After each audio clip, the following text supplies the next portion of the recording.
Chapter 181 सिंग वाला सांप या ड्रैगन। शाम को 12वीं पहाड़ी अंधेरे के अघोष में कहीं गुमसी हो गई थी। तभी शौर्य के कुटिया के बाहर कुछ हलचल सुनाई दी। शौर्य जो अपने घोड़े बेचकर सोया हुआ था, अचानक उसने अपनी आंख खोली और उठकर बैठ गया। जब उसने बाहर झांक कर देखा तो उसे अंधेरे में कुछ साए नजर आने लगे। उन्हें देखकर वह समझ गया कि ये लोग उसे ही मारने के लिए आए हैं। शौर्य ने एक जोरदार सांस भरी और चिल्लाया, गुरुदेव, दुश्मनों ने हम पर हमला किया है, जल्दी बाहर आइए। इतना कहकर शौर्य बड़े ही तेजी से अपने बिस्तर पर से गायब हो गया। उसे अपनी जगह से इस तरह गायब होता देख उसे मारने आए लोग दुबककर झाड़ियों में छुप गए। पर यही उनकी सबसे बड़ी भूल थी, क्योंकि शौर्य भी उनसे यही चाहता था। उनके झाड़ियों के पीछे छुपते ही शौर्य ने गनिमी कावा का उपयोग किया और उस घने अंधेरे में वो एक एक करके उन लोगों को मार्क करने लगा। सभी को मार्क करने के बाद शौर्य ने सबसे आखिर में खड़े काले कपड़े पहने आदमी को अपना निशाना बनाया और अपना खंजर निकालकर उसके सीने में उतार दिया। ये सब इतनी जल्दी हुआ कि उस आदमी को चिल्लाने का समय भी नहीं मिला और वह बेमौत मारा गया। शौर्य ने उसके बाद अगले आदमी को अपना निशाना बनाया और वहीं के बड़े पेड़ की टहनी पर चढ़ गया। बाकी के लोग शौर्य के कमरे में झांक कर देख रहे थे और शौर्य को वहां ढूंढने की कोशिश कर रहे थे। तभी उनमें से एक बोला, अरे सोमदत्त, वो यंत्र निकालो जो तुमने अपने साथ बाहर की दुनिया से लाया था। सोमदत्त ने तुरंत अपनी कमर से एक बैटरी पर चलने वाली टॉर्च निकली और उसकी रोशनी डालकर शौर्य के कमरे में देखने लगा। सोमदत्त शौर्य के कमरे की तलाशी लेने में मशगूल था, पर तब तक शौर्य उसके साथियों के पीछे किसी मौत के साये की तरह आकर खड़ा हो गया। शौर्य ने धीरे से अपने आगे खड़े आदमी के गर्दन पर अपना हाथ फेरा। जब उस आदमी ने पीछे मुड़कर देखा तो उसे शौर्य का चेहरा उस अंधेरे में भी साफ दिखाई देने लगा। शौर्य ने उसे कुछ भी बोलने का मौका नहीं दिया। उसने उस आदमी की गर्दन झटके से मरोड़ डाली और उसे एक ही झटके में हमेशा के लिए चुप करा दिया। शौर्य ने उसकी लाश को धीरे से जबीना आवाज किए जमीन पर रख दिया। शौर्य उसके बाद अगले आदमी के पीछे चला गया और अपना खंजर उसकी गर्दन में इस तरह डाल दिया कि वह कोई आवाज ही नहीं कर पाया। शौर्य का ये कत्लेआम उस घने काले अंधेरे में चलता रहा और आगे बढ़ने वाले लोगों को कानों कान उसका एहसास भी नहीं हुआ। तभी अचानक विष्णुदत्त अपनी कुटिया से बाहर आ गया और अपने हाथ में एक जंग लगी तलवार लेकर इधर उधर देखने लगा। अचानक उन्होंने देखा कि कोई उसके नए शिष्य के कुटिया में झांक रहा है। विष्णुदत्त ने चिंता के कारण अपने जान की परवाह किए बिना उस अंधेरे में टॉर्च की जो रोशनी दिखाई दे रही थी उस पर अपनी जंग लगी तलवार से हमला कर दिया। उनका हमला इतना तेज था कि टॉर्च का उपयोग करके अंदर झांकने वाले सोमदत्त को इसका एहसास भी नहीं हुआ और उसका हाथ जिसमें उसने वह टॉर्च पकड़ी थी वो कटकर नीचे गिर गया। तभी अंधेरे को चीरते हुए एक खंजर उड़ता हुआ आया और वह सीधा सोमदत्त के सीने में घुस गया। विष्णुदत्त के उसके पास जाने से पहले ही सोमदत्त लाश में बदल चुका था। विष्णुदत्त ने पास जाकर सोमदत्त के चेहरे से मास्क हटाया और वो उसे तुरंत पहचान गए। ये गुरुकुल का एक आचार्य था जो यदुनाथ, जो एक वरिष्ठ आचार्य है, उसके हाथ के नीचे काम करता है। विष्णुदत्त ने उसे वही छोड़ दिया और अपने इकलौते शिष्य को देखने के लिए उसी खिड़की से कूदकर अंदर गए। उन्होंने अंदर देखा तो उन्हें शौर्य कहीं नजर नहीं आया। तभी उनके पीछे से कूदकर शौर्य अंदर आ जाता है। शौर्य को अपने पीछे देखकर विष्णुदत्त एकदम से हड़बड़ा जाते हैं और अपने डंडे को शौर्य के ऊपर चला देतव है। तभी शौर्य बगल में हटते हुए कहता है, गुरुदेव, ये मैं हूँ, आपका इकलौता शिष्य। मैं बाहर जाकर उन हमलावरों को ठिकाने लगा रहा था। शौर्य की बात सुनकर विष्णुदत्त को उसकी बातों पे विश्वास नहीं हुआ, क्योंकि उसे मारने आए लोग कोई आम लोग नहीं थे। ये सभी लोग आचार्य थे, जो साधना के सहस्रार स्तर पर होते हैं। और शौर्य उन्हें कह रहा था कि उसने उन लोगों को ठिकाने लगा दिया है। तभी शौर्य ने जान लिया कि उसके गुरुदेव को उस पर विश्वास नहीं है, तो वह वही गिरी हुई सोमदत्त के लाश के हाथ से वह टॉर्च उठता है और उसे चालू करके उन लोगों के आने वाले रास्ते पर मारता है। जब विष्णुदत्त ने उस टॉर्च के रोशनी में 10 से ज्यादा गिरी हुई लाशें देखी तो उनकी आंखें फटी की फटी रह गई और उनका मुंह खुला का खुला। शौर्य ने उनके खुले हुए मुंह को बंद कर दिया और बोला, ये इन लोगों की बुरी किस्मत थी कि ये लोग मेरे साथ भिड़ने के लिए जंगल के रास्ते आए। उन्हें ये पता नहीं था कि मैं गनीमी कावा में उस्तादों का भी उस्ताद हूँ। विष्णुदत्त ने अपने मन में सोचा, ये लड़का है या कोई शैतान जो एक साधक बनने से पहले ही कई साधकों को अकेला ही भरी पद सकता है। मुझे इससे संभल कर रहना होगा रे बाबा। तभी शौर्य ने अपने हाथ की टॉर्च विष्णुदत्त के हाथ में थमा दी और वह अपने बिस्तर पर जाकर बेफिक्र होकर सो गया। विष्णुदत्त ने वह टॉर्च अपने हाथ में पकड़ी और अपनी कुटिया की ओर बढ़ गया। इधर 5वीं पहाड़ी पर यदुनाथ अपने कमरे में इधर उधर फेरे मारे जा रहा था, लेकिन उसे अभी तक उसके भेजे हुए आदमियों से कोई भी इशारा नहीं मिला। अंत में उसने इसके बारे में सोचना छोड़ दिया और अपने बिस्तर पर लेट गया। लेकिन उसे नींद नहीं आ रही थी। एक संत स्तर के साधक के लिए नींद भूख बिल्कुल मायने नहीं रखती थी। वह फिर एक बार अपने बिस्तर से उठ गया और बाहर अपनी पहाड़ी के चोटी पर आकर विष्णुदत्त के पहाड़ी को देखने लगा। उसे अब थोड़ा डर लगाने लगा था। उसने ताव ताव में शौर्य जैसे बदतमीज शिष्य को मरने के लिए अपने नीचे काम करने वाले सभी आचार्यों को भेज था। लेकिन अब उसे इस बात का डर लगाने लगा था कि अगर वो लोग विष्णुदत्त के हाथ लग गए तो उनका जिंदा वापस आना मुश्किल है। यदुनाथ की ये चिंता वाजिब थी। विष्णुदत्त ही अकेला शंभाला के अंदर प्रधानाचार्य के बाद सबसे ज्यादा ताकतवर साधक है। वो अच्छे से ये भी जानता था कि भले विष्णुदत्त जख्मी है, फिर भी कई उसके जैसे साधकों को वो अकेला कच्चा चबा जा सकता है।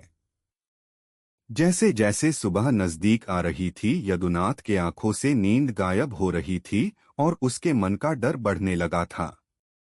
दूसरे दिन सुबह शौर्य और विष्णुदत्त उठकर पहाड़ी से नीचे उतरने लगे।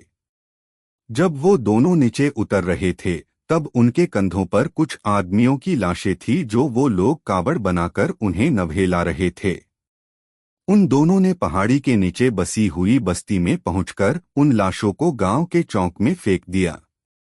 इतना करने के बाद विष्णुदत्त वापस मुड़कर अपनी पहाड़ी पर चले गए और शौर्य को तीसरी पहाड़ी पर जाकर अपने गुरुकुल के कपड़े लेने भेज दिया। शौर्य ने उनके आज्ञा का पालन करते हुए अपनी मस्ती में एक फिल्मी गाना गुनगुनाते हुए वह 12वीं पहाड़ी से आगे बढ़ाना शुरू किया। शौर्य जब 11वीं पहाड़ी के नीचे पहुंचा तो उसे फिर एक बार ऐसा लगा कि उसे कोई घर रहा है। शौर्य को अब इस बात से चिढ़ महसूस होने लगी और उसने एक लंबी छलांग लगाई और उस पहाड़ी के मध्य में पहुंच गया जहां उसे वह आभा सबसे अधिक महसूस हो रही थी। शौर्य ने अपने हाथ को सीधा किया और अपनी चंद्रहास को बाहर निकाला और उस जगह पर घोंप दिया। उसके ऐसा करते ही वहां एक दरार पड़ गई और जब शौर्य ने उस दरार के अंदर झांक कर देखा तो उसकी आंखें फटी की फटी रह गई। घोर अंधेरे में भी उस पहाड़ी के अंदर के हिस्से में बहुत ज्यादा रोशनी थी। उस रोशनी में एक चमकदार चांदी के रंग का विशालकाय जीव अंदर बैठकर शौर्य को ही देख रहा था। शौर्य ने जब उस जीव को ध्यान से देखा तो उसे एहसास हुआ, अरे ये तो चाइनीज ड्रैगन है जिसके 5 पैर होते हैं और वो बिना पंखों के हवा में उड़ सकता है। शौर्य ने उसके शरीर को ध्यान से देखा उसका शरीर मछली जैसे खवलों से बना हुआ था और उसके सारे खवले चंडी के रंग से चमक रहे थे। उसके दांत नुकीले और चमकदार थे, मानो वो रोज उन्हें ब्रश करके रखता हो। उसके नाक के नीचे 2 लंबी मूछें थी। उसकी आंखें सांप जैसी दिखी देने लगी थी। वो शौर्य के वृत्रा की तरह दिख रहा था, मगर थोड़ा अलग था। इस ड्रैगन ने खुद के शरीर को कुंडली मरकर रखा था, जैसे कोई नाग अपने शरीर को गोल गोल लपेटकर कुंडली मारता है। शौर्य को तभी एक महिला की आवाज सुनाई दी। इतना भी क्या देख रहे हो बच्चे? मुझे यकीन नहीं हो रहा कि युद्ध के देवता का वारिस आज यहाँ इस आयाम में आएगा। तुम्हारा मैं इस आयाम में स्वागत करती हूँ। शौर्य ये सुनकर हड़बड़ा गया और इधर उधर देखने लगा। अंत में उसकी नजरें उस ड्रैगन पर रुक गई। ओह, तो वो तुम हो, सींग वाली सांप। मुझे यकीन नहीं हो रहा है कि इस छुपे हुए आयाम में तुम जैसा इतना बड़ा सांप खुद को एक पहाड़ी के अंदर छुपाकर रख सकता है। शौर्य ने उस ड्रैगन को बिल्कुल भी कोई इज्जत नहीं दी और उसे सींगों वाली सांप भी कह दिया। शौर्य की ऐसी बात सुनकर भी वह ड्रैगन शांत रही और बोली, तुम यहाँ जो भी करने आए हो वो करने की सोचना भी मत। ये भगवान कल्कि की जन्मस्थली है। अगर तुमने इस जगह को थोड़ा भी नुकसान पहुंचाया तो मैं खुद बाहर आकर तुम्हें खत्म कर दूंगी। उस ड्रैगन की बात सुनकर शौर्य ने खुद को दारार से अंदर ले आया और उस ड्रैगन के चेहरे के सामने हवा में खड़े होकर उसने अपने सर से काली की चुराई हुई स्मृतियां उस ड्रैगन के दिमाग में ट्रांसफर कर दी और फिर उसे देखकर बोला, मुझे ऐसे मच्छरों को मरने का कोई शौक नहीं है, पर तुम्हारा शंभाला पहले ही कली के हाथों में जा चुका है। इस वक्त उसका सबसे बड़ा प्यादा इस जगह को अपने मन के अनुसार चला रहा है। अब एक काम करो, ये तुम्हारा अपना मामला है तो इसे तुम खुद बाहर आकर सुलझा लेना। मैं अब वापस भर की दुनिया में जा रहा हूँ। इतना कहकर शौर्य ने अपने हाथ से हवा में एक कट लगाया और उसके सामने स्पेस में एक दरार बन गई और वह उसके अंदर कदम रखकर जाने ही वाला था। तभी वह ड्रैगन अपने इंसानी रूप में परिवर्तित होकर शौर्य के पैरों में गिर गई और बोली, हे भैरव, आप हमें इस संकट के समय ऐसे छोड़कर नहीं जा सकते। आपको इस आयाम की रक्षा करना पड़ेगी, वरना ये दुनिया कली के हाथों तबाह हो जाएगी। फिलहाल मैं इस जगह से बाहर नहीं आ सकती, क्योंकि वो मैं ही थी जिसने परीक्षित को सांप बनकर काटा था, मुझे सबक सिखाने के लिए। उस परीक्षित ने मुझे कल्कि के जन्म तक इसके अंदर बंद रहने का श्राप दिया है। अब आपको ही इस आयाम को बचाना है, वरना ये आयाम नष्ट हो जाएगा। शौर्य ने मुस्कुराते हुए उस ड्रैगन को देखा, जो इंसानी रूप में किसी अप्सरा से कम नहीं लग रही थी, पर शौर्य को उसके खूबसूरती से कोई लेना देना नहीं था, मगर उसकी नजरें उस ड्रैगन लड़की को घूरे जा रही थी। उस ड्रैगन ने इंसानी रूप में आते ही उसने अपने शरीर पर सफेद रंग की प्राचीन बनावट की एक ट्रांसपेरेंट ड्रेस पहनी थी। उसके ड्रेस के अंदर के सभी अंग शौर्य को साफ साफ दिखाई दे रहे थे। उस ड्रैगन लड़की के सर पर 2 छोटे सींग दिखाई दे रहे थे और उसके चंडी की तरह सफेद बाल उसके कमर तक आ रहे थे। उसके ओंठ गुलाब की पंखुड़ियों की तरह लाल और नरम दिख रहे थे।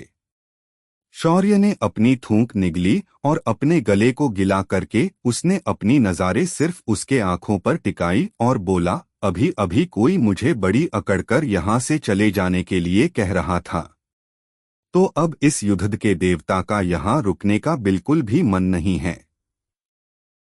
मुझे तुम्हारे आने वाले भगवान पर पूरा भरोसा है। जब वो आ जाएंगे तो वो खुद इस समस्या के साथ निपट लेंगे। तब तक मुझे सिर्फ इतना करना है कि बाहर जो कली ने आतंक मचाया है उसे खत्म कर दूं। बाकी तुम तो काफी ताकतवर हो, तुम उस मच्छर प्रधानाचार्य को तो संभल ही लोगी। शौर्य की बात सुनकर वह ड्रैगन लड़की उससे विनती करते हुए बोली, अगर आप चाहे तो मुझे अपना नौकर बना लीजिए, मगर इस आयाम को छोड़कर वापस मत जाइए। चाहिए तो मैं आपके साथ हमेशा हमेशा के लिए आपकी दासी बनकर रहूंगी, पर आपको इस आयाम को बचाना होगा। शौर्य के सामने इतनी शक्तिशाली ड्रैगन गिड़गिड़ाने लगी थी तो आखिर में उसने उस दरार में रखा अपना पैर वापस लिया और उसे देखकर बोला, ठीक है, मैं अभी नहीं जाऊंगा और इस समस्या को सुलझा दूंगा, पर उसके बदले मैं तुम्हारा श्राप तोड़कर तुम्हें यहाँ से अपने साथ ले जाऊंगा और तुम्हें मेरे साथ सामरलोक के लिए आना पड़ेगा। जब मेरा वहां पर काम खत्म हो जाएगा तो तुम धरती पर कल्कि के आने से पहले वापस आ जाना। शौर्य की बात सुनकर वह ड्रैगन थोड़ी चिंता में पड़ गई। फिर अपने मन में कुछ निर्णय लेकर उसने शौर्य को देखकर हाँ में अपनी गर्दन हिला दी और शौर्य के आगे घुटने पर बैठ गई। शौर्य ने अपने उंगली पर एक कट लगाया और उसका सुनहरा खून उस ड्रैगन लड़की के मुंह में गिर गया। शौर्य का खून उसके मुंह में जाते ही उस ड्रैगन के शरीर में अचानक बदलाव होने लगे। उसकी ऊंचाई जो पहले ही ज्यादा थी और थोड़ी बढ़ गई। उसका शरीर थोड़ा और बड़ा हो गया। उसकी ड्रेस उसके शरीर से और अधिक चिपक गई और वह और भी अधिक आकर्षक दिखने लगी।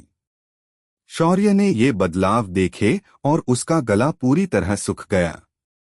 उसे अब कुछ भी नहीं सूझ रहा था कि क्या बोले और क्या नहीं।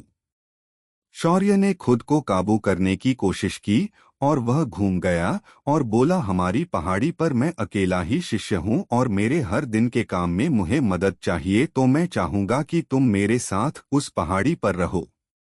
इतना कहकर शौर्य ने अपने हाथ में आध्यात्मिक पानी लिया और कुछ मंत्र बोलने लगा। उसके बाद उसने उस पानी को उस ड्रैगन लड़की पर छिड़क दिया। उसके ऐसा करते ही उस पहाड़ी पर मौजूद बैरियर टूट गया और वह ड्रैगन इस श्राप से मुक्त हो गई। उसे मुक्त करने के बाद शौर्य पहाड़ की दरार से बाहर उड़कर चला आया। उसके पीछे वह लड़की भी आई। तभी शौर्य बिच हवा में रुक गया और पीछे मुड़कर उस ड्रैगन को देखते हुए पूछा, वो तुम्हारा नाम क्या है? मैं तुम्हारा नाम पूछना भूल गया था। चैप्टर 182 टेढ़ी उंगली का घी। शौर्य उस ड्रैगन लड़की के साथ 11वीं पहाड़ी से बाहर आया और उसने उस ड्रैगन का श्राप भी तोड़ दिया था। तभी उसे याद आया कि उसने उस लड़की से उसका नाम नहीं पूछा था, तो उसने उस ड्रैगन को उसका नाम पूछा। शौर्य का सवाल सुनकर वह लड़की जो हवा में उसके पीछे उड़ रही थी वो लगभग अपना संतुलन खोकर नीचे गिरने वाली थी। उसने शौर्य को देखा और मन में सोचने लगी, पूरा रामायण सुन लिया और अब मुझे ये पूछ रहा है कि राम की सीता कौन थी। मैं भी किस पागल के चक्कर में फंस गई हूँ। फिर उस ड्रैगन ने शौर्य को देखा और घूरते हुए बोली, मेरा नाम नागशिखा है और मैं नागराज तक्षक की सबसे छोटी बेटी हूँ।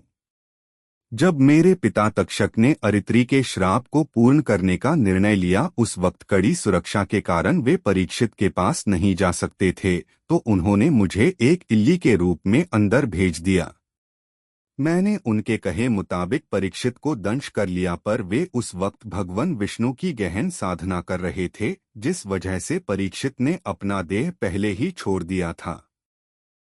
शौर्य ने अपनी हनुवटी सहलाते हुए कहा, ओह, तो ये असल कहानी है। मुझे लगा सम्राट परीक्षित उसी वैकुंठवासी हो गए होंगे, लेकिन नहीं, वो तो आत्मरूप में जीवित थे। तभी मैं सोचूं कि उस बंदे ने ये आयाम कैसे बनाया। तभी नागशिखा आगे कहती है, हाँ, और उसके बाद सम्राट परीक्षित ने मुझे कैद करके इस आयाम में लाकर इस आयाम की रक्षा के लिए कैद कर दिया। उसके बाद उन्होंने साक्षात विष्णु भगवान की मदद से मुझे अमर बना दिया और मुझे एक खास काम का जिम्मा सौंप दिया। मुझे आने वाले समय में युद्ध के देवता के वारिस को इस आयाम को तबाह करने से रोकना पड़ेगा। इसीलिए मैंने तुम्हारे आते ही तुम्हारे अंदर के युद्ध आभा को देखा और मैं समझ गई कि तुम ही वो वारिस हो जिससे मुझे इस आयाम को बचाना है। पर जब तुमने सच्चाई मेरे सामने रखी तो मैं समझ गई कि मुझे इस आयाम को बचाने के लिए तुम्हें रोकना नहीं है, बल्कि तुम्हारा साथ देना है। शौर्य ने नागशिखा को घूरते हुए पूछा, वो सब तो ठीक है, फिर तुम्हारा श्राप मैंने तोड़ दिया, वो कैसे मुमकिन हुआ? इस बात पर नागशिखा ने मुस्कुराकर जवाब दिया, भगवान विष्णु ने मुझे कहा था कि युद्ध के देवता का वारिस तवत्सर की आयामी शक्तियों का भी स्वामी होगा। अगर वह चाहेगा तो मेरा श्राप वह तोड़ सकता है। इसीलिए आपके आने के बाद मुझे मेरी मुक्ति का मार्ग मिल चुका था। शौर्य ने जब ये सुना तो वो बोल पड़ा, इसका मतलब है कि यहाँ अंदर मेरे आने की भविष्यवाणी पहले ही हुई है, फिर बाहर की दुनिया में ऐसा क्यों नहीं हुआ? ये सुनकर नागशिखा थोड़ा सोचते हुए बोली, जिस वक्त ये भविष्यवाणी भगवान विष्णु ने मुझे बताई थी तभी उन्होंने मुझे ये भी बताया था कि युद्ध के देवता के आने की संभावना बेहद कम है, क्योंकि वो विरासत उन्होंने कहीं गंवा दी है और इसका कारण उनका श्री कृष्ण अवतार था। इसीलिए उन्होंने भी इसकी संभावना बेहद कम है ये भी बताया था। मगर मुझे पूरा यकीन था कि एक ना एक दिन आप जरूर आओगे और मुझ अभगन को इस कैद से मुक्त कर दोगे। शौर्य ने जब उसका पूरा स्पष्टीकरण सुना तो उसने अपना सिर किसी ज्ञानी इंसान की तरह हिलाया और फिर नागशिखा से बोला, तुम एक काम करो, फिलहाल मैं अपने गुरुकुल के कपड़े लेने जा रहा हूं, तो तुम मेरी कुटिया के अंदर बैठकर मेरा इंतजार करो। तब तक मैं यहाँ के लोगों को निपटाकर, मेरा मतलब है मिलकर आता हूँ। इतना कहकर शौर्य तेजी से तीसरी पहाड़ी की ओर चला गया। इधर नागशिखा भी शौर्य के कुटिया की ओर उड़कर चली गई। शौर्य तीसरी छोटी के प्रवेश द्वार पर पहुंच गया और उसने पहरेदारों को उसे मिली मुद्रा दिखाई।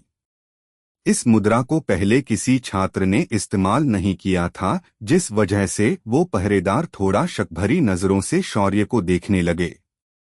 उनकी नजरें के भाव समझकर उनसे प्यार से कहा, यजमान, मेरा नाम शौर्य है और मैं वरिष्ठ आचार्य विष्णुदत्त का इकलौता शिष्य हूँ और मैं यहाँ मेरे गुरुकुल के विद्यार्थी के कपड़े लेने के लिए आया हूँ।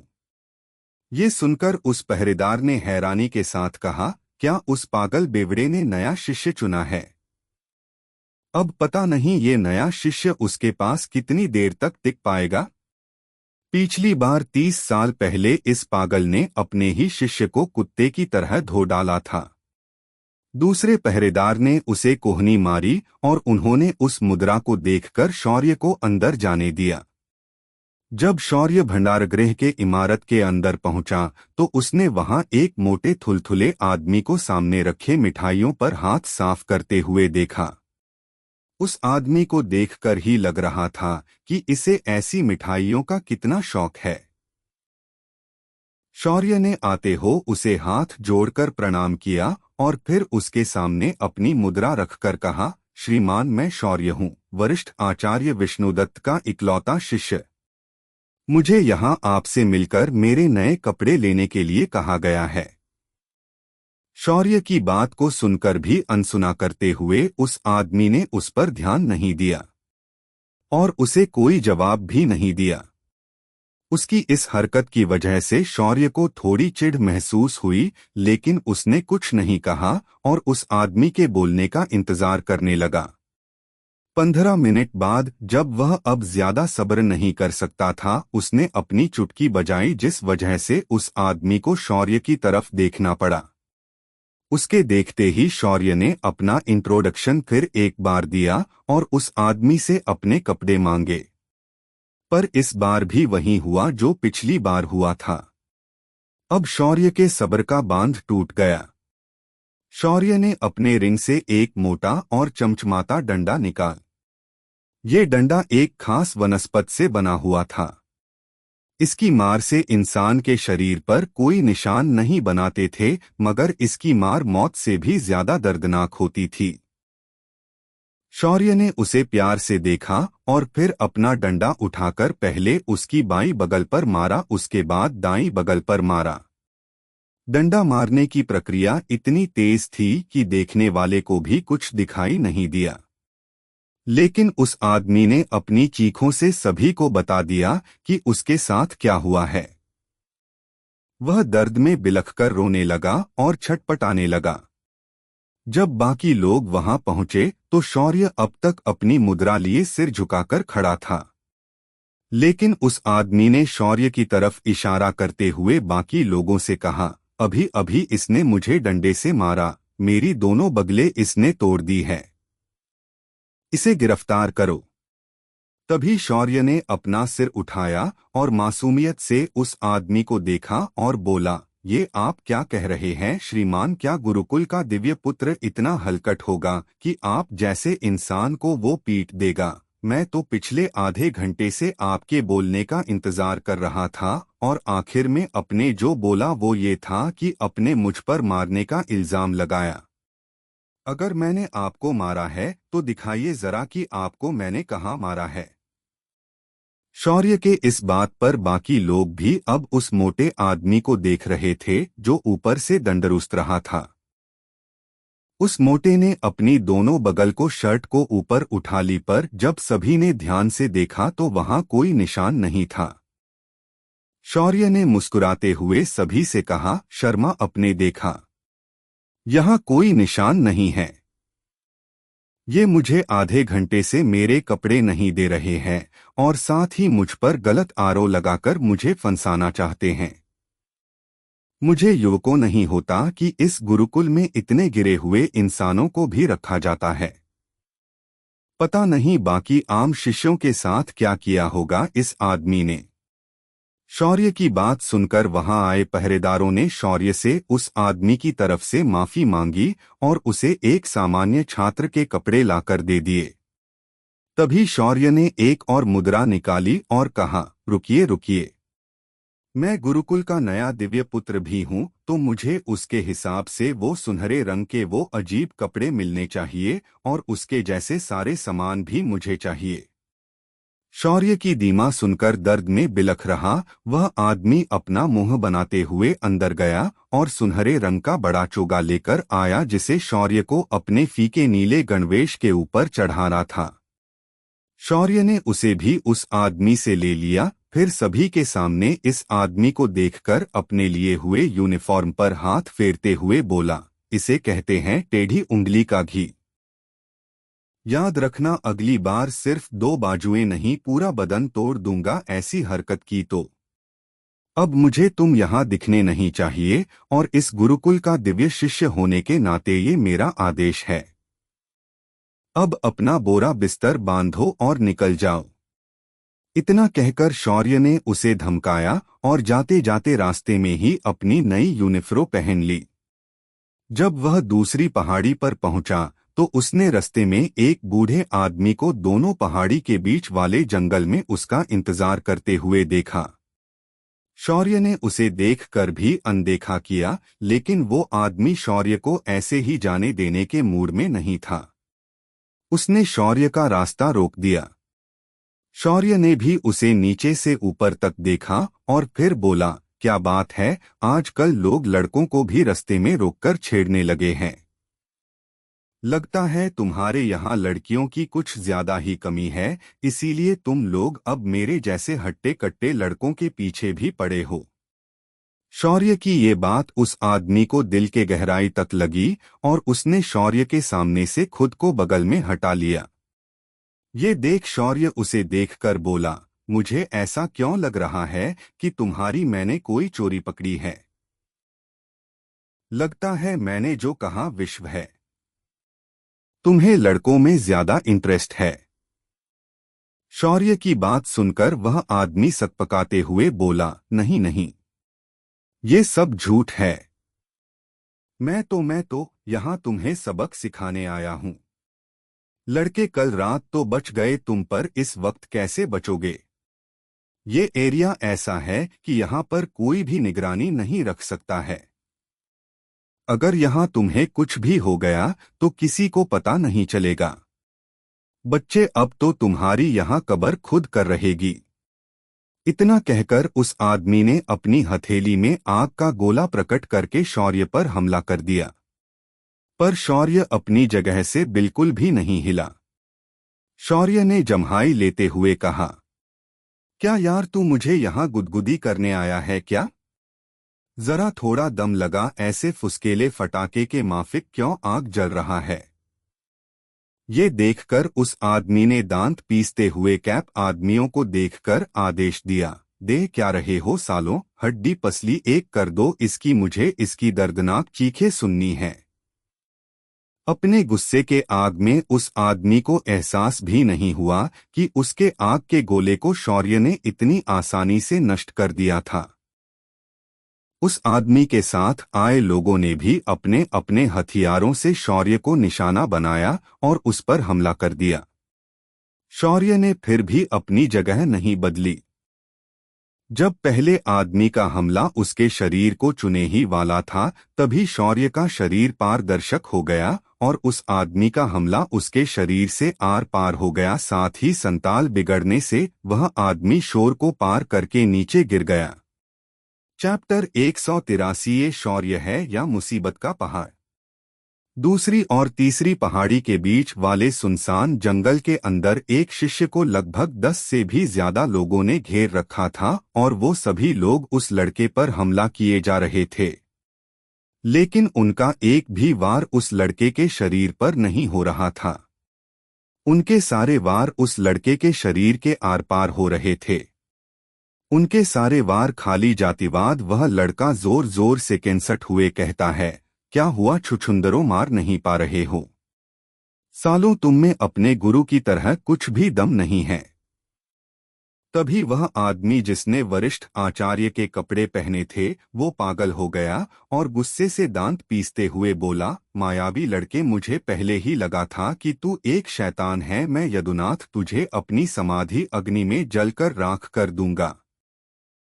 शौर्य ने उसकी बाकी बातों पर ध्यान नहीं दिया, पर उसका नाम उसे कुछ जाना पहचाना लगा। ये तो उन्हीं लोगों का साथी है जो लोग मुझे कल रात मारने आए थे। रात तो रात साले, ये लोग दिन में भी मुझ जैसे गरीब को परेशान करने आते हैं। उनकी तो मैं ऐसी बैंड बजाऊंगा कि ये लोग मुझे अगले जन्म में भी याद रखेंगे। तभी यदुनाथ ने अपनी समद अग्नि प्रकट करके शौर्य को चारों तरफ से घेर लिया था। मगर तभी शौर्य के नाक में खुजली हुआ और जोरदार छींक के साथ एक हवा का झोंका निकला और उसके आसपास फैली आग बुझ गई। इसे देखकर यदुनाथ का सिर चकराने लगा। वो शौर्य को अब डर के भाव से देखने लगा। लड़के, तुम आखिर हो कौन? इस संसार में कोई भी समाधि अग्नि को ऐसे छींक मारकर नहीं बुझा सकता है। तुम आखिर हो कौन? शौर्य उसकी बात सुनकर मुस्कुराया और बोला, मैं नहीं बताऊंगा, तू सस्पेंस में ही अब मर। इतना कहते ही शौर्य अपनी जगह से गायब हो गया और यदुनाथ का एक आदमी हवा में ऊपर उछाल गया। अगले ही पल हवा में उस आदमी के पीछे शौर्य था। शौर्य ने उसे पीछे से पकड़ा और उसे जमीन पर सिर की तरफ मोड़ लिया और पूरी रफ्तार के साथ नीचे आया। अगले ही पल उस आदमी का आधे से ज्यादा शरीर सिर के बल जमीन में धंस गया और उसके शरीर से उसके प्राण निकल गए। उसके तुरंत बाद शौर्य ने अपनी गति बढ़ाई और बाकी लोगों को वह अपने लात और घूंसों से पीटने लगा। उन लोगों को शौर्य ने इस तरह मारा था कि उनके शरीर का एक भी अंग काम करने के लायक नहीं बचा। यदुनाथ ये सब देखकर काफी डर गया था। तभी शौर्य उसके सामने अचानक आ गया। शौर्य ने यदुनाथ को उसके गले से जकड़ लिया और हवा में उठाकर टांग दिया। अगले ही पल यदुनाथ शौर्य के आगे हाथ जोड़ने लगा, पर वह कुछ भी नहीं बोल पा रहा था। शौर्य ने उसे देखते हुए कहा, तू बड़ा संधि अग्नि के दम पर उछल रहा था, पर क्या तूने कभी नर्क अग्नि के बारे सुना है?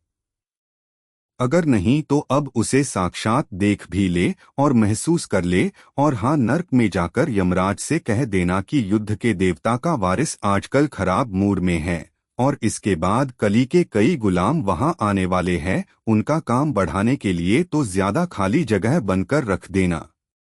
इतना कहकर शौर्य के हाथ में काले रंग की उसकी नर्क की अग्नि प्रकट हुई और उस आग ने यदुनाथ को घेर लिया।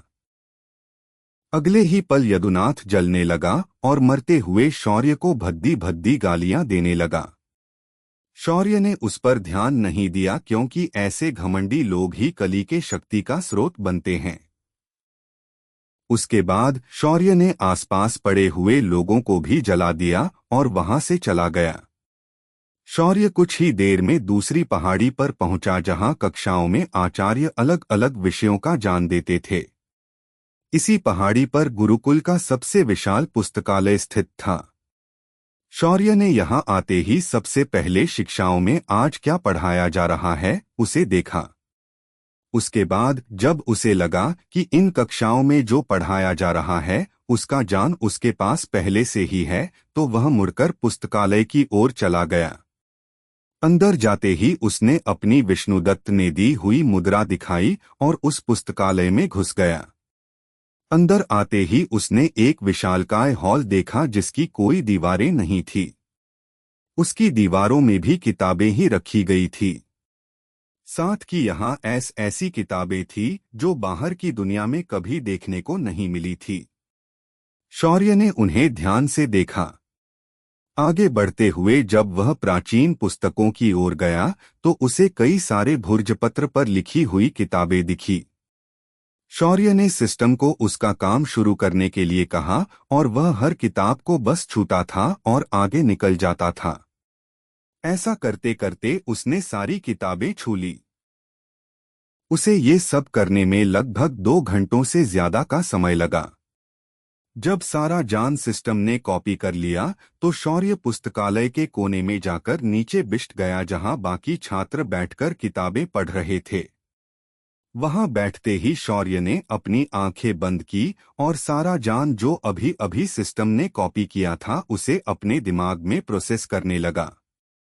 शौर्य ध्यान लगाकर अगले 1 घंटे तक ऐसे ही बैठा रहा। उसकी ये हरकत वहां मौजूद प्रबंधक को अच्छी नहीं लगी, पर वो दिव्य पुत्र को कुछ बोल नहीं सकता था। वो अपनी जगह अच्छे से जानता था। शौर्य ने उसके बाद जब अपनी आंखें खोली तो उसके आंखों में चमक दिखाई दे रही थीं। इस पुस्तकालय में कुछ ऐसी साधना करने की कलाएं लिखी थी जो भरी दुनिया में नहीं पाई जाती थी। साथ ही कुछ जादुई चीजें बनाने का ज्ञान भी इन किताबों में उल्लेखित था। सब कुछ समझने के बाद शौर्य अपनी जगह पर खड़ा हुआ और प्रबंधक के पास आकर अपनी मुद्रा उनसे मांग ली। शौर्य बाहर आया तो उसने देखा कि छात्रों की एक भीड़ एक पत्थर के सामने खड़ी थी। उस पत्थर पर लोगों के नाम सुनहरे अक्षरों में लिखे हुए थे।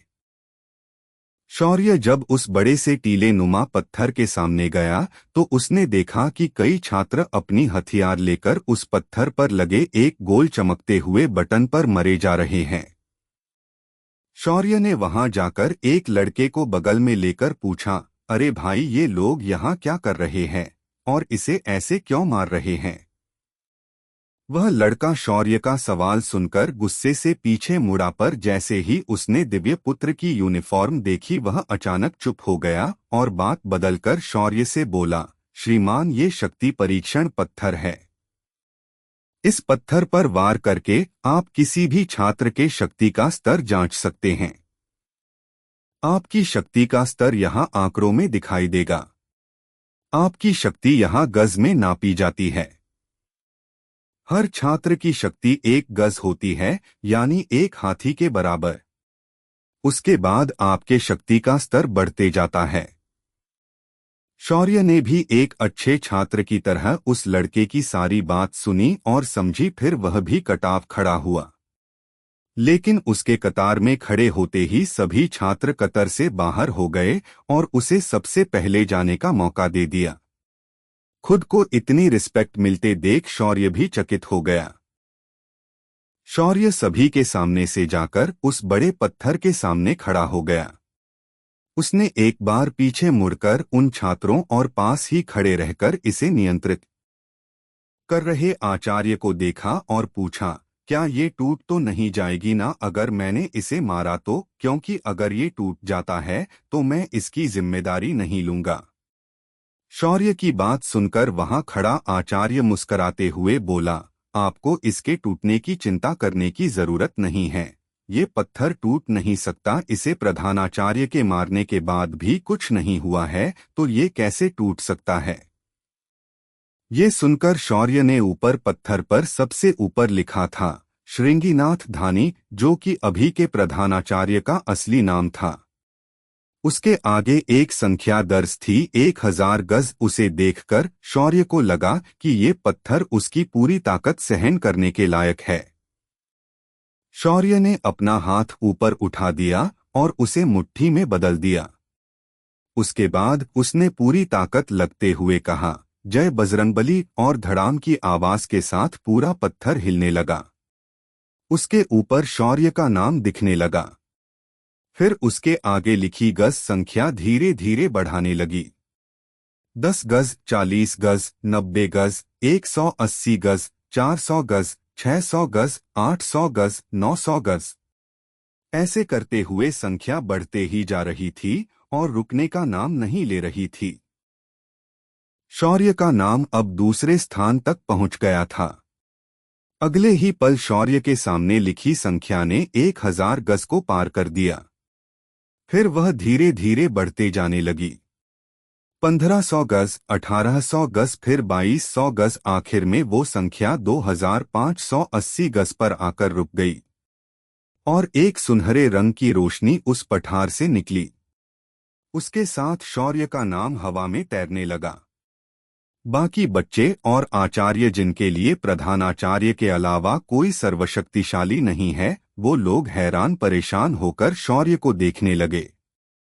इस वक्त शौर्य ने खुद को प्रधानाचार्य से ताकत में खुद को बेहतर साबित कर दिया था। शौर्य ने उनकी ओर ध्यान न देते हुए वहां से अब निकल जाना सही समझा और वह वहां से निकल गया। चलते चलते वह गुरुकुल के इस हिस्से के हर विभाग को देखते और समझते हुए आ रहा था। जगह जगह कुछ आचार्य छात्रों को युद्धकला, साधना के नियम, पेड़ों और जड़ी बूटियां की जानकारी दे रहे थे। तभी एक खूबसूरत लड़की चलते हुए उस शक्ति परीक्षण पत्थर के सामने आई। उसने जब सबसे ऊपर प्रधानाचार्य की जगह शौर्य का नाम देखा तो उसके आंखों में चमक आ गई। लेकिन उसके वहां होने पर आसपास के सभी छात्र उस लड़की से दूर हो गए थे। इस लड़की की खास बात ये थी कि इसके पास जन्मजात बर्फीला शरीर था, जिस वजह से उसके शरीर में बर्फीले तत्व की शक्तियां अधिक मात्रा में थीं। उसके साधना न करने पर भी उसकी बर्फ की शक्तियों को वह जन्म से कंट्रोल कर सकती थी। उसके इसी शरीर के वजह से आज तक वह कोई दोस्त नहीं बन पाई थी, क्योंकि उसके आसपास आने वाला हर व्यक्ति बर्फ के पुतले में बदल जाता। इसी वजह से वह दिखने में इतनी खूबसूरत होने के बावजूद गुरुकुल के बाकी शिष्य उससे दूरी बनाकर रखते थे। उसे एक महिला वरिष्ठ आचार्य ने अपने शिष्य के रूप में चुना था, पर वो भी उसके साथ दूरी बनाकर रखती थी। गुरुकुल में इसीलिए इतने साल होने के बावजूद भी उसे कोई साथी नहीं मिला था। अब तो उसकी उम्र 25 से ज्यादा हो चुकी थी और उसके विवाह का योग आ चुका था, पर उसे बार बार लगता था कि उसे अपना जीवन अकेले ही गुजरना पड़ेगा। पिछले साल ही एक अग्नि तत्व पर महारत प्राप्त लड़के ने इसके पास आने की कोशिश की, पर उसके करीब आने से पहले ही वह बर्फ में तब्दील हो गया और बेमौत मारा गया। उस दिन से गुरुकुल में सभी छात्रों को इस लड़की से दूर रहने की सख्त हिदायत दी गई थी। उसे प्रधानाचार्य ने एक दिन बताया था कि अगर कोई साधक जिसकी ताकत 2000 गज से अधिक होगी वहीं उसके आसपास आ सकता है, उसके अलावा कोई भी उसकी ठंड को बर्दाश्त नहीं कर सकता। यही कारण था कि वह शौर्य का नाम देखकर आज बहुत खुश हो गई थी। उसने तुरंत वहां खड़े छात्रों को शौर्य के बारे में पूछा और उन्होंने ने भी शौर्य के बारे में सब सच सच बता दिया। शौर्य की जानकारी लेकर वह लड़की उसी ओर दौड़कर चली गई जिस दिशा में शौर्य गया था। इस वक्त शौर्य अखाड़े में फाइट की प्रैक्टिस कर रहे लड़कों को देख रहा था, जो लंगोट पहनकर एक दूसरे को पटखनी देने की कोशिश कर रहे थे। शौर्य चिल्ला चिल्लाकर कमजोर पड़ने वाले छात्र को दांव कैसे मारना है ये बता रहा था। शौर्य की आवाज से पर्दा होकर एक छात्र उठ खड़ा हुआ और बोला, तुम भले इस गुरुकुल के दिव्य पुत्र हो, पर तुम ऐसे यहाँ आकर चिल्लाकर हल्ला नहीं मचा सकते। अगर तुम्हारे अंदर इतनी ही काबिलियत है तो हमें हराकर दिखाओ। उस लड़के की ऐसी उकसावे भरी बात सुनकर शौर्य का दिमाग हिल गया। उसने मन में सोचा, क्या ये मुझे नहीं जानता कि मैंने अकेले सारे वरिष्ठ शिष्यों को धूल चटा दी थी। फिर भी ये मुझे चैलेंज कर रहा है। यहाँ मुझे सब ऐसे अकल के अंधे लोग क्यों मिल रहे हैं। लगता है मुझे अपने बैनर बनकर पूरे गुरुकुल में टांग देने चाहिए ताकि ऐसे बेवकूफ लोग मेरे सामने अपना मुंह ना खोले और मैं मेरे दिमाग का सही ना करे। ये सोचकर शौर्य ने अपने ऊपर का दिव्य पुत्र का चोगा उतार फेंक दिया। फिर उसके बाद अपने सारे कपड़े उतार दिए और लंगोट पहनकर मैदान में कूद गया। शौर्य ने अपना राइट हैंड कोहनी से मोड़कर अपने लेफ्ट कंधे पर रखा और अपने लेफ्ट हैंड से अपने राइट दंड को जोर से बजाया। इसकी आवाज पूरे अखाड़े में गूंज उठी। तभी वह खूबसूरत लड़की शौर्य को ढूंढते हुए लड़कों के इस अखाड़े के अंदर पहुंच गई। उसे आते हुए किसी ने भी रोकने की हिम्मत नहीं की। उस लड़की ने आते ही शौर्य को देखा जो अखाड़े के अंदर सिर्फ लंगोट पहनकर खड़ा था। उसका पूरा गठीला बदन कहर ढा रहा था। वहां मौजूद सभी छात्रों में शौर्य का शरीर सबसे मजबूत और आकर्षक लग रहा था। शौर्य ने उसके बाद अपनी जांघ पर एक बार अपने हाथ से थोपते हुए सामने खड़े उस लड़के को अपनी उंगली दिखाकर बुलाते हुए बोला, इधर आ, मैं तुझे असली दांव कैसे खेलते हैं दिखाता हूँ। वह लड़का भी त्वेष में आगे बढ़ा पर जैसे ही वह शौर्य के पास पहुंचा शौर्य ने उसे इस तरह हवा में उठा दिया कि उसे संभालने का मौका ही नहीं मिला और अगले ही पर शौर्य ने उसे उठाकर अखाड़े के अंदर पटक दिया। उसके गिरते ही उस लड़के के मुंह से एक चीख निकली और वह दर्द के मारे करहाने लगा। शौर्य ने उसे नजरअंदाज किया और एक बार फिर अपने दंड थोपते हुए उसने बाकी छात्रों को चुनौती दे डाली। पर किसी ने भी आगे बढ़ने की हिम्मत नहीं की। वहां खड़ा आचार्य जो कि इस अखाड़े का मल्ल विद्या का उस्ताद था वह खड़ा हो गया। उसने शौर्य के चुनौती का मान देते हुए अखाड़े में कदम रखा और अखाड़े को छूकर प्रणाम किया और अंदर आ गया। उसने आगे बढ़कर शौर्य के आगे आते हुए कहा, एक चुनौती को स्वीकार करना हर उस मल्ल का धर्म होता है। मैं तुम्हारी चुनौती स्वीकार करता हूं। देखे तो तुम्हारे इस नए खून में कितनी ताकत है। तभी शौर्य ने अपने हाथ ऊपर किए और बोला, आचार्य आपको एक बात समझनी होगी कि मैं अभी तक साधक नहीं बना हूं तो मैं सिर्फ अपने बाहुबल का प्रयोग करूंगा।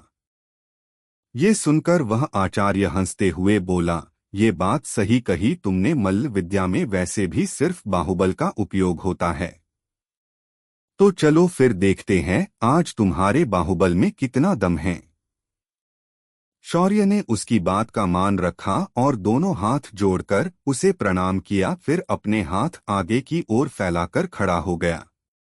शौर्य की इस मुद्रा को देखकर उस आचार्य ने भी आक्रामक मुद्रा बना दी और दोनों एक दूसरे से भीड़ गए। शौर्य इस आचार्य की ताकत को जांचने के लिए उसके सुर में सुर मिलाकर उसके साथ खेलने लगा। पर अचानक आचार्य ने एक दांव शौर्य के बगल में अपना सिर डालकर चल दिया। शौर्य सावधान था मगर ये दांव शौर्य के लिए एकदम नया था। आचार्य ने उसके बगल में अपना सिर दबाया जिस वजह से उसके सीने के निचली जगह भर दबाव बन गया। उसके बाद आचार्य ने शौर्य की कमर को कसकर पकड़ा और उसे जमीन से उठने की कोशिश की मगर शौर्य उससे नहीं हिला।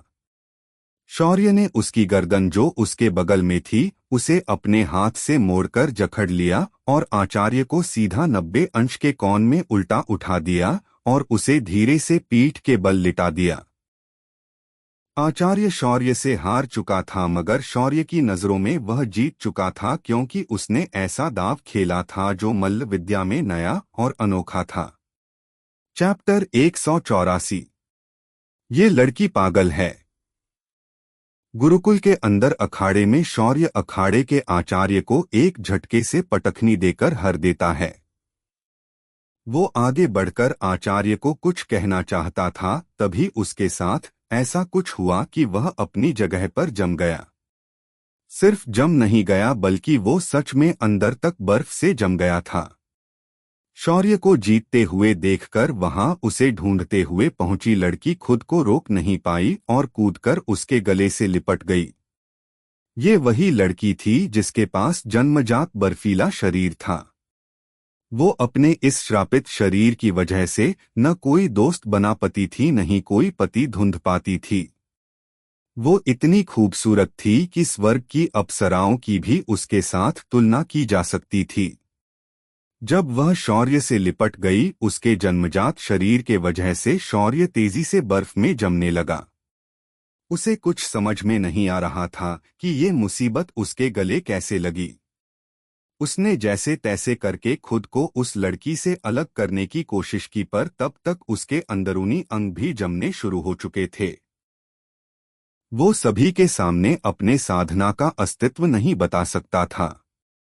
उसने तुरंत अपने कवच को सक्रिय किया, जो कि अदृश्य रूप से उसके त्वचा के अंदर से उसके शरीर में ऊष्मा भरने लगा और वह खुद को बचाने में कामयाब हो गया। उसने तुरंत खुद को उस लड़की से दूर किया और अपने आप को ढकते हुए गुस्से से बोला, अरे मेरी दादी ये पागल हो गई है क्या तू, जो ऐसे अनजान लोगों के गले लिपट रही है?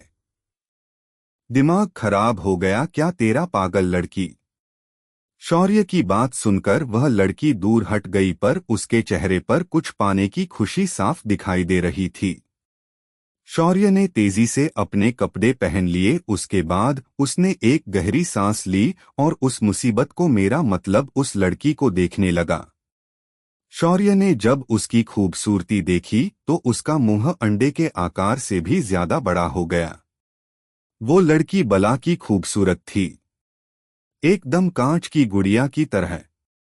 उस लड़की के हल्के नीले बाल और उसकी ट्रांसपेरेंट घाघरे जैसी ड्रेस, ऊपर से उसका चेहरा तो एकदम कांच की तरह साफ और दूध की तरह सफेद था।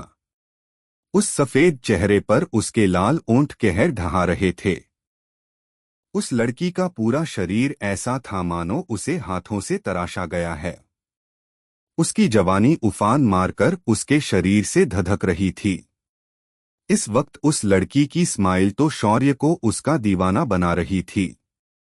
उसकी ये हालत देखकर सिस्टम को उस पर दया आई और वह बोली, ये जितनी खूबसूरत है उससे ज्यादा खतरनाक तुम्हारी बीवी है, जिसे अगर पता चला कि तुम इसे घूर रहे थे तो वो तुम्हें वेजिटेरियन होकर भी कच्चा चबा जाएगी। सिस्टम की आवाज सुनकर मानो शौर्य अपने होश में आया हो।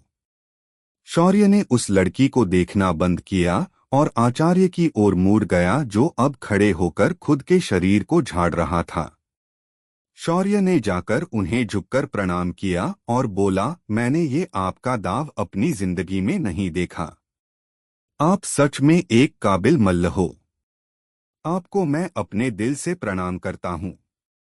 शौर्य की ये बात सुनकर आचार्य को बहुत अच्छा लगा और बोले, मेरा नाम सुरन सिंह है और मैं इस अखाड़े का आचार्य हूँ। आज तक मेरे इस दाव को कोई तोड़ नहीं पाया, पर तुम पहले इंसान हो जो साधक ना होकर सिर्फ अपनी बाहुबल से मेरे इस दाव को तोड़ पाया है। तुम सच में एक काबिल योद्धा बनने के लायक हो। ये सुनकर शौर्य ने उन्हें एक बार फिर प्रणाम करके धन्यवाद देते हुए वहां से जाने लगा। तभी वह मुसीबत मतलब लड़की जो उसे घूर कर देख रही थी, वो तुरंत दौड़कर इसके पीछे आने लगी। शौर्य ने जब मुड़कर उसे देखा तो उसका होश खोने से पहले उसे फिर एक बार सिस्टम ने आगाह किया। शौर्य ने खुद को संभाला और नीचे जमीन की ओर देखकर बोला, देखिए मोहतरमा, आप किसी शादीशुदा आदमी के पीछे ऐसे नहीं पड़ सकती। अगर किसी ने देख लिया तो समाज क्या सोचेगा? शौर्य ये कहते वक्त किसी मासूम बच्चे की तरह दूर से ही उसे अपनी बात समझा रहा था। वह लड़की उसे देखे ही जा रही थी। वो मुस्कुराते हुए शौर्य के नजदीक आने लगी। शौर्य भी उससे दूर होने लगा। आखिर शौर्य पीछे जाते हुए शौर्य एक दीवार से सट गया।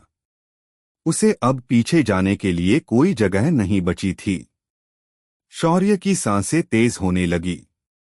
वो लड़की उसके एयर भी नजदीक आ गई और उसके चेहरे को ऊपर उठाते हुए बोली, तुम सच में बहुत हैंडसम हो, मैं तो तुम पर फिदा हो गई हूँ।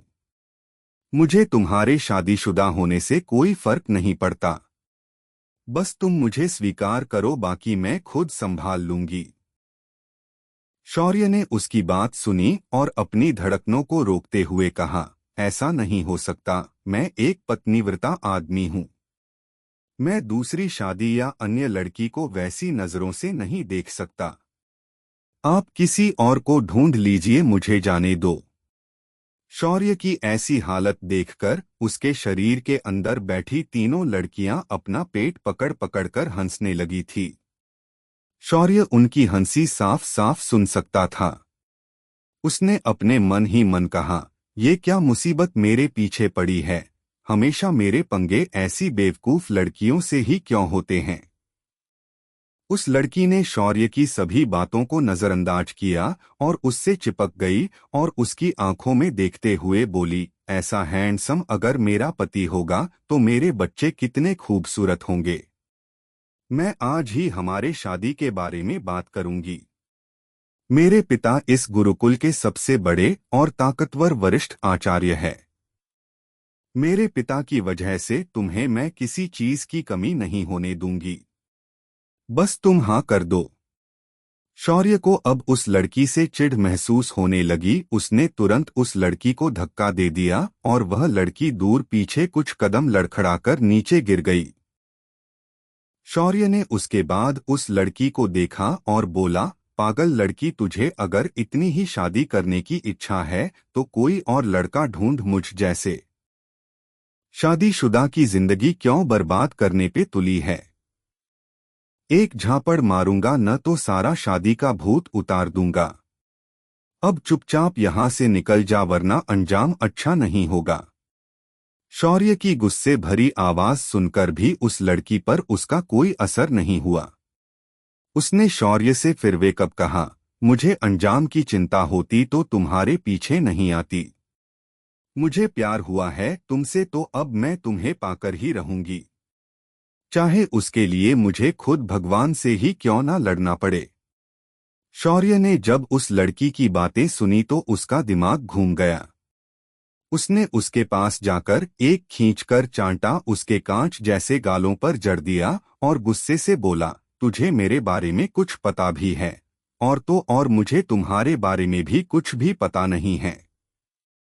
ऊपर से तुम शादी की बात ऐसे कर रही हो जैसे शादी यहाँ खैरात में बट रही है। जरा होश में आकर बात करो। अगर इसके बाद तुम मेरे आसपास भी दिखाई दी तो मैं भूल जाऊंगा कि तुम एक लड़की हो। शौर्य साधक बनने के बाद पहली बार किसी को सिर्फ बातों से समझा रहा था। उसके हिसाब से थप्पड़ को वो मारने के कैटेगरी में नहीं पकड़ता। उस लड़की ने अपना गाल सहलाया और फिर एक बार अपने आंखों में जुनून लेकर शौर्य से बोली, मुझे थप्पड़ से डर नहीं लगता, मुझे डर लगता है तो अकेलेपन से। मेरे जीवन के तुम पहले इंसान हो जिसे मेरे ठंडे शरीर से कोई नुकसान नहीं हुआ। इसीलिए मैंने ठान लिया है कि मैं शादी करूंगी तो सिर्फ तुमसे ही, फिर चाहे मेरे रास्ते में कोई भी आए मैं उसे जमकर उसकी कुल्फी बना दूंगी। शौर्य ने जब उसकी बात सुनी तो उसने तुरंत कहा, तुम्हारे रास्ते में मेरी पत्नी आएगी और वो मुझे किसी के साथ नहीं बांटेगी, और मैं सिर्फ उससे ही प्यार करता हूँ। इस वक्त जो तुम्हारे अंदर से बोल रहा है वो बस तुम्हारा अकेलापन है। तुम मेरी दोस्त बन सकती हो पर मेरी पत्नी नहीं। इससे ज्यादा मैं तुम्हारे लिए कुछ नहीं कर सकता। तभी सिस्टम की आवाज उसके कानों में गूंजी और वो बोली, होस्ट, हम इसकी परेशानी को दूर कर सकते हैं। तभी शौर्य ने सिस्टम से कहा, शादी के अलावा अगर कोई और ऑप्शन है तो ही मुझे बताओ। ये सुनकर सिस्टम हंसते हुए बोली, चिंता मत करो होस्ट, हमारे डायमेंशन में तुमने एक दवाई को धन्वंतरी के बगीचे से लाकर उगाया है। वो दवाई इस लड़की की समस्या हल कर सकती है। सिस्टम की बात सुनकर शौर्य के चेहरे पर एक मुस्कान आई और वो उस लड़की को देखते हुए फिर एक बार बोला, सुनो, अगर तुम मुझे वादा करती हो कि तुम मेरे साथ शादी का ख्याल अपने दिमाग से निकाल दूंगी तो मैं तुम्हें आम इंसान की तरह बना सकता हूँ। क्या तुम्हें ये शर्त मंजूर है? शौर्य की बात सुनकर वह लड़की अब दुविधा में पड़ गई। वो शौर्य को भी नहीं छोड़ना चाहती थी, ऊपर से उसे अपनी इस समस्या से छुटकारा भी चाहिए था। बहुत देर तक सोचने के बाद वह लड़की अपनी उंगलियों को फंसाते हुए बोली, ठीक है, पर तुम्हें मेरा दोस्त तो बनना ही पड़ेगा। शौर्य ने जब ये सुना तो उसने एक चैन की सांस ली। फिर उसने उस लड़की से कहा, कल तुम मुझे सुबह आकर 11वीं पहाड़ी पर मिलो, मैं तुम्हें एक दवाई दूंगा जो तुम्हारी इस समस्या का समाधान कर देगी, पर याद रखना मेरे बारे में किसी को भी मत बताना जब तक तुम्हारी बीमारी पूरी तरह ठीक ना हो जाए। उस लड़की ने भी अपनी गर्दन हाँ में हिलाई। तभी शौर्य ने उस लड़की को आखिरी बार जाने से पहले ऊपर से नीचे तक देखा। तभी रक्त सम्राज्ञी उसके दिमाग में बोली, मास्टर, आपको देखकर मुझे इस क्यों लग रहा है कि इसके साथ शादी के लिए मना करके आप बहुत पछता रहे हो। कहीं आपका इरादा इसे अपनाने का तो नहीं है ना? शौर्य ने तुरंत अपना सिर झटका और उस लड़की से बोला, वैसे तुम्हारा नाम क्या है और ये बीमारी? शौर्य ने इतना ही पूछा तभी वह लड़की बोल पड़ी, मेरा नाम हिमानी है और ये कोई बीमारी नहीं है, ये मेरे शरीर का धर्म है। मेरे पास जन्मजात बर्फीला शरीर है। इस वजह से मेरे आसपास बर्फ के तत्व की आभा रहती है। इस वजह से मेरे पास आने वाला हर कोई बर्फ से जम जाता है। इस वजह से बचपन से मुझे अकेले रहना पड़ा है। लेकिन तुम खास हो, तुम्हारे ऊपर मेरे इस शरीर का कोई असर नहीं हो रहा। ये सुनकर शौर्य मन में बोला, मैं भी खास नहीं हूँ मेरी दादी, वो तो सूर्यदेव की कृपा है जो तुम्हारे शरीर की ठंडक को उन्होंने मेरे शरीर के अंदर जाने से पहले ही नष्ट कर दिया है। शौर्य ने हाँ में अपनी गर्दन हिलाई और बोला, मेरा नाम शौर्य है और मैं गुरुकुल का नया दिव्य पुत्र हूँ। मेरे गुरु विष्णुदत्त है और मैं 11वीं पहाड़ी पर रहता हूँ। अगर मुझे परेशान करना हो, मेरा मतलब मेरे साथ कुछ बात करनी हो, तो मुझे 11वीं पहाड़ी पर मिलने आ जाना। अब मुझे यहाँ से चलना चाहिए, मुझे बाकी के काम भी निपटाने हैं। शौर्य ने इतना कहा और तेजी से वहां से सरपट दौड़ते हुए निकल गया।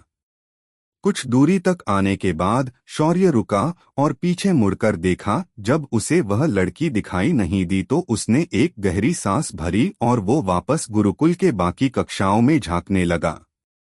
चलते चलते शौर्य दवाई विभाग में पहुंच गया, जहां पहुंचते ही उसे दवाई की महक ने पागल कर दिया। उसने अपनी नाक को सहलाया और अंदर गया। उसके सामने कई सारे छात्र दवाई बनाने की प्रक्रिया कर रहे थे। उनके सामने गोल पीतल के भरता रखे हुए थे।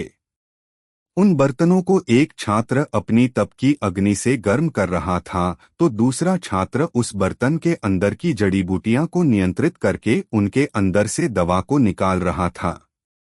उसके बाद उसे तरल में बदलकर उसकी गोलियां बना रहा था। ये दवाई बनाने की प्रक्रिया शौर्य की नजरों में बहुत ही साधारण और मामूली थी। इसीलिए उसने नाराज होकर अपना सिर हिलाया और वहां से बाहर निकल आया। वहां बैठा आचार्य शौर्य की इस हरकत को देख रहा था, लेकिन शौर्य को उसने कुछ नहीं कहा। शौर्य उसके बाद बाकी विभागों में भी गया जहां जादुई हथियार और वस्तुएं बनाई जाती थी। उसके बाद वह एक खास जगह पर पहुंचा जहां कई वरिष्ठ आचार्य मिलकर नई तकनीकों का संशोधन करते थे।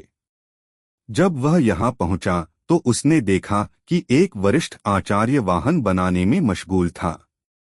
उसके हाथ के नीचे कई आचार्य भी उसकी मदद कर रहे थे।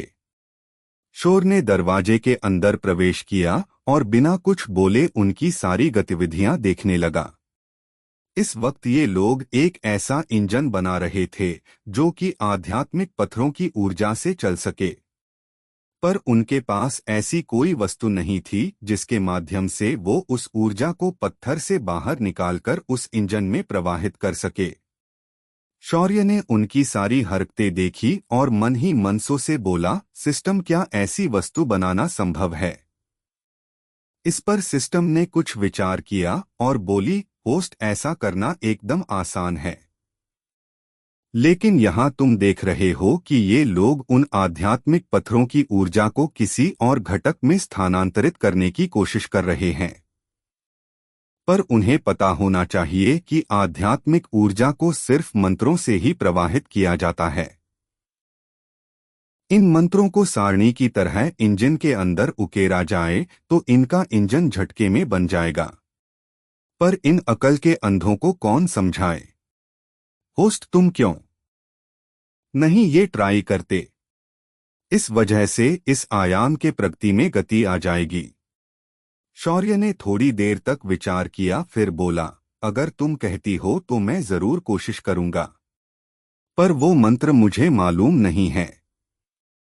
ये सुनकर सिस्टम हंसते हुए बोली, तुम्हारे पास तवत्सर का पूरा ज्ञान भंडार पड़ा है और तुम कह रहे हो कि तुम्हें ये मंत्र मालूम नहीं। हिपोक्रेसी की भी सीमा होती है। ये सुनकर शौर्य के ओंठ गुस्से से सिकुड़ गए। फिर उसने खुद को शांत किया, फिर उसने उन जानकारी को अपने दिमाग में याद किया। उसे वो सारे मंत्र याद आ गए। फिर शौर्य ने खुद को थोड़ा तैयार किया और खांसते हुए सबका पहले उसने ध्यान आकर्षित करने की कोशिश की, पर किसी ने भी उसे मुड़कर नहीं देखा। ये देख शौर्य थोड़ी ऊंची आवाज में बोला, सभी वरिष्ठ आचार्यों को मेरा प्रणाम। क्या मैं आपको कोई मदद पेश कर सकता हूँ?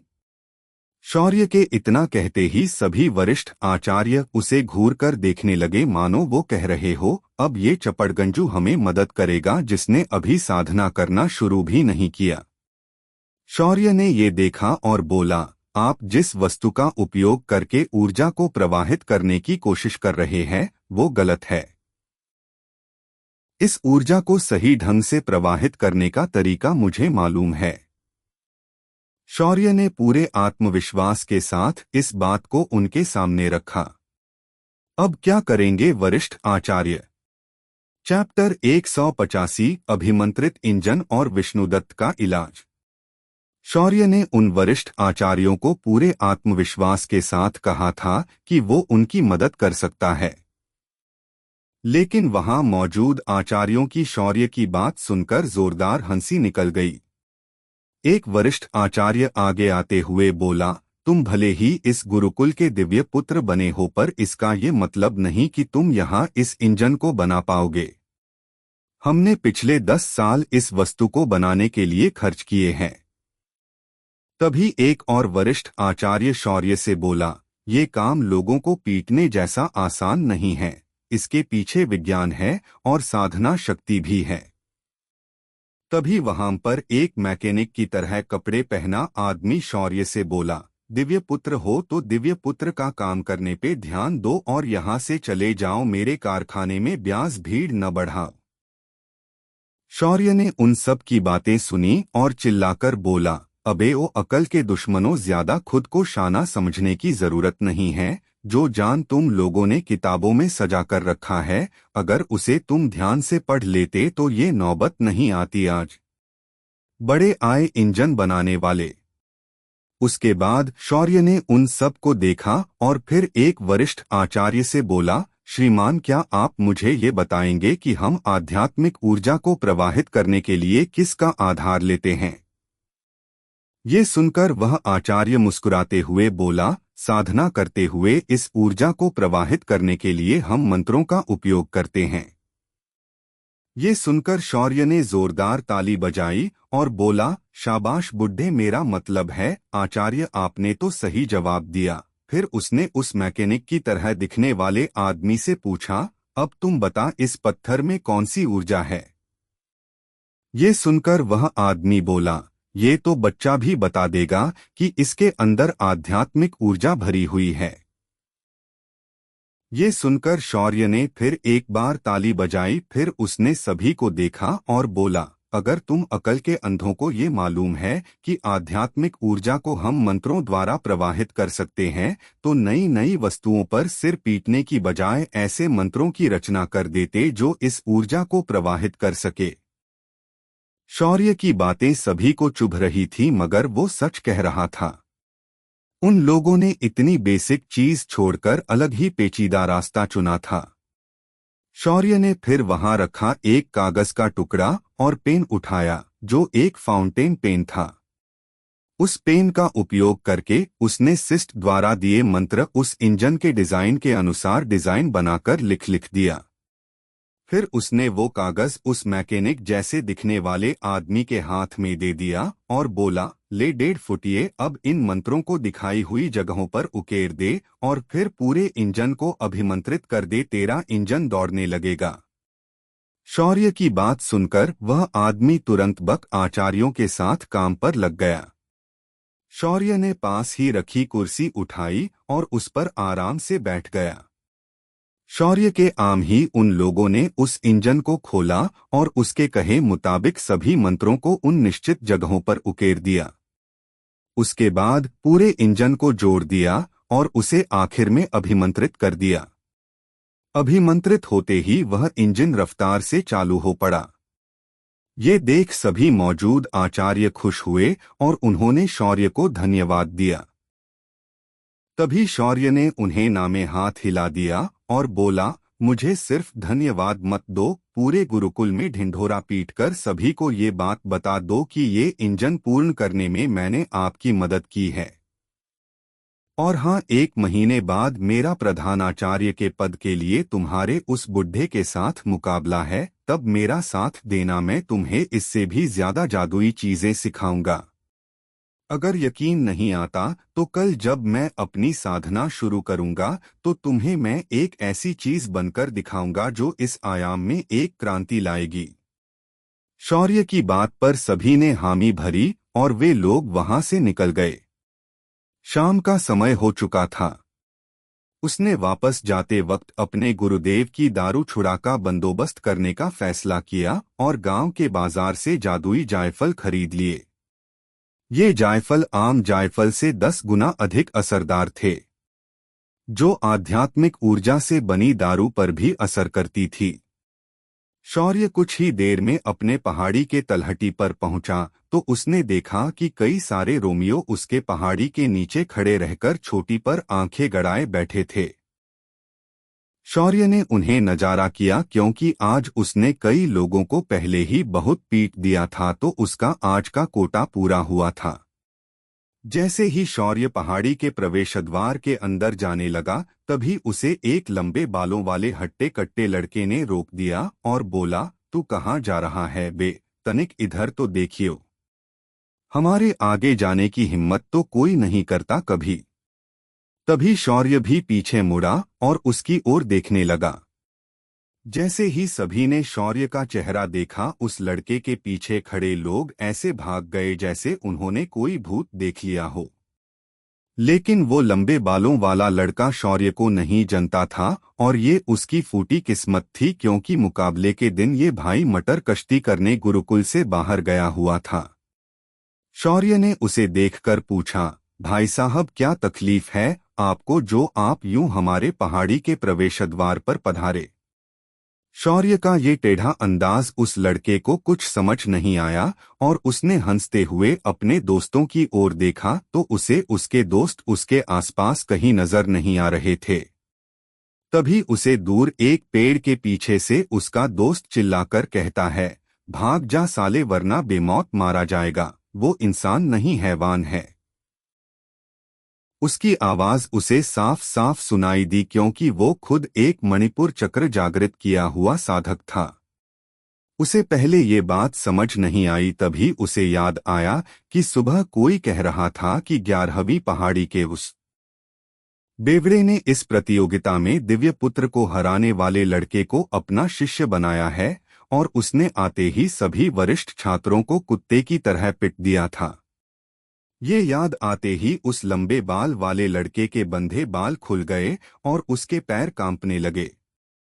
शौर्य ने उसे एक बार ठंडी निगाहों से देखा और फिर बोला, भाई साहब, हमारी पहाड़ी पर हम सांडों को अंदर आने नहीं देते, तो उस जगह वापस जाओ जहां तुम्हारी भैंसें इंतजार कर रही है।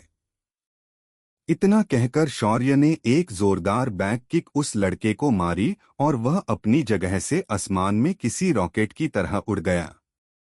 शौर्य ने अपना सिर हिलाया और पहाड़ी पर चला गया।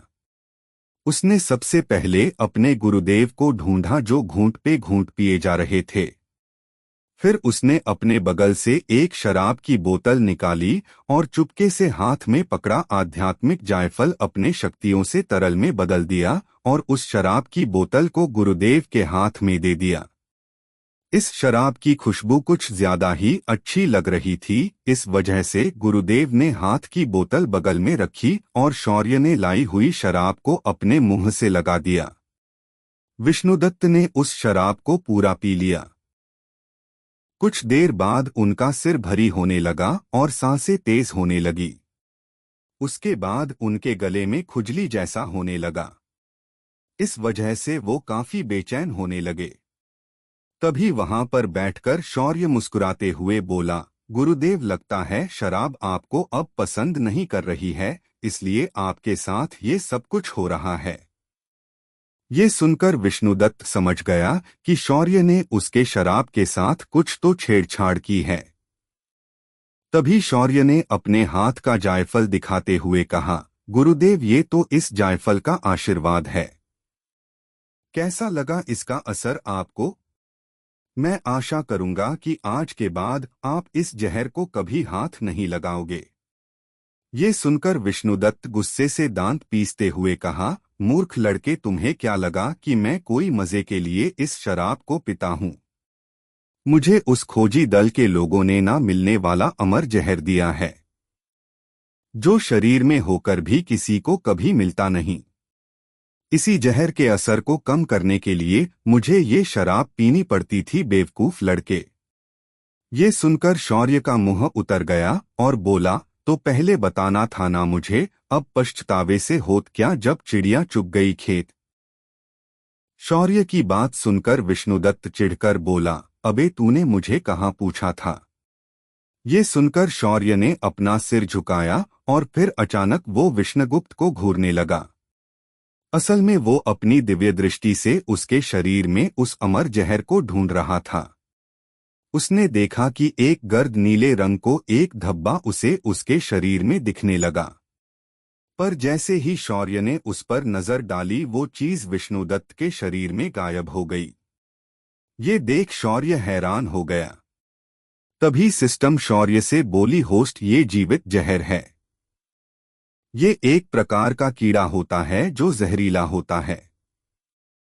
ये कभी भी नष्ट नहीं होता, सिर्फ अपना शरीर बदल लेता है, इसीलिए इसे अमर जहर कहते हैं। तभी शौर्य ने अपनी आंखें बंद की और कुछ सोचने लगा। उसने धन्वंतरी की उन किताबों में से सारी बातों को उलट पलट कर देखा, पर उसे अमर जहर को मिटने का इलाज उसे कहीं नहीं मिला। तभी उसकी नजर जहर को निकलने की एक इलाज पद्धति पर चली गई। इसमें उस जहर को बाहर निकालने के लिए उसे किसी चीज का लालच देना पड़ता है, और जैसे ही वो जहर उस चीज को महसूस करता है, वो तुरंत उस शरीर से खुद बाहर निकल कर आता है। इस पद्धति का उपयोग जीवित जहरीले जीवों को बाहर निकालने के लिए किया जाता है। शौर्य ने उस पद्धति को ध्यान से पढ़ा और समझा। फिर उसने सिस्टम से पूछा, सिस्टम, तुम्हें क्या लगता है इस कीड़े को क्या पसंद होगा जिसकी वजह से ये खुद उछलकर उसके शरीर से बाहर आ जाएगा? शौर्य की बात सुनकर सिस्टम ने हंसते हुए कहा, ऐसे जीवों को सबसे ज्यादा खून पसंद आता है। जितना खून उच्च प्रति का होता है, उन्हें वो उतना ही आकर्षित करता है। जैसे तुम्हारा खून, इसे पाने के लिए संसार के सारे आध्यात्मिक जीव तुम्हारा गुलाम बनने के लिए तैयार हो जाएंगे। सिस्टम की बात समझते ही उसने विष्णुदत्त को देखा और बोला, गुरुदेव मैं आपका इलाज तो यूं चुटकी बजाते कर सकता हूं पर आपको मेरे इलाज का तरीका राज ही रखना पड़ेगा।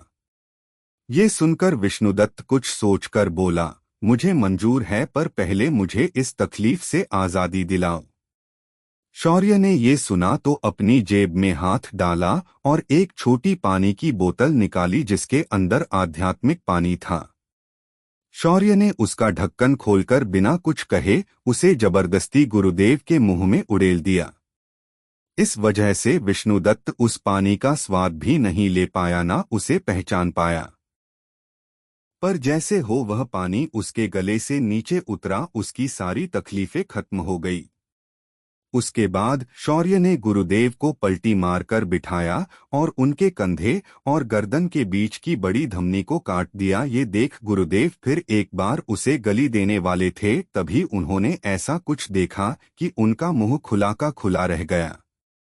शौर्य ने अपनी उंगली को हल्का काटा था और उसके अंदर से सुनहरे रंग का खून बाहर निकल रहा था। उसकी एक बूंद को शौर्य ने उस कटे हुए हिस्से पर पकड़ा और उसके ऐसा करते ही वो जहरीला कीड़ा पूरी रफ्तार के साथ गुरुदेव के शरीर से बाहर आया और शौर्य के खून की बूंद की ओर तेजी से लपका पर खून के पास पहुंचने से पहले ही काले रंग की आग अचानक उसके ऊपर प्रकट हो गई और वह जहरीला कीड़ा राख में तब्दील हो गया। ये सभा इतनी तेजी से हुआ कि गुरुदेव कुछ देख भी नहीं पाए। उसके बाद शौर्य ने उस जख्म पर एक पत्ती का रस निचोड़ दिया और वह जख्म भर गई। शौर्य ने गुरुदेव को देखा और बोला, अब आप अपनी साधना शक्ति का उपयोग करके जांच सकते हो कि ये जहर आपके शरीर में है या नहीं।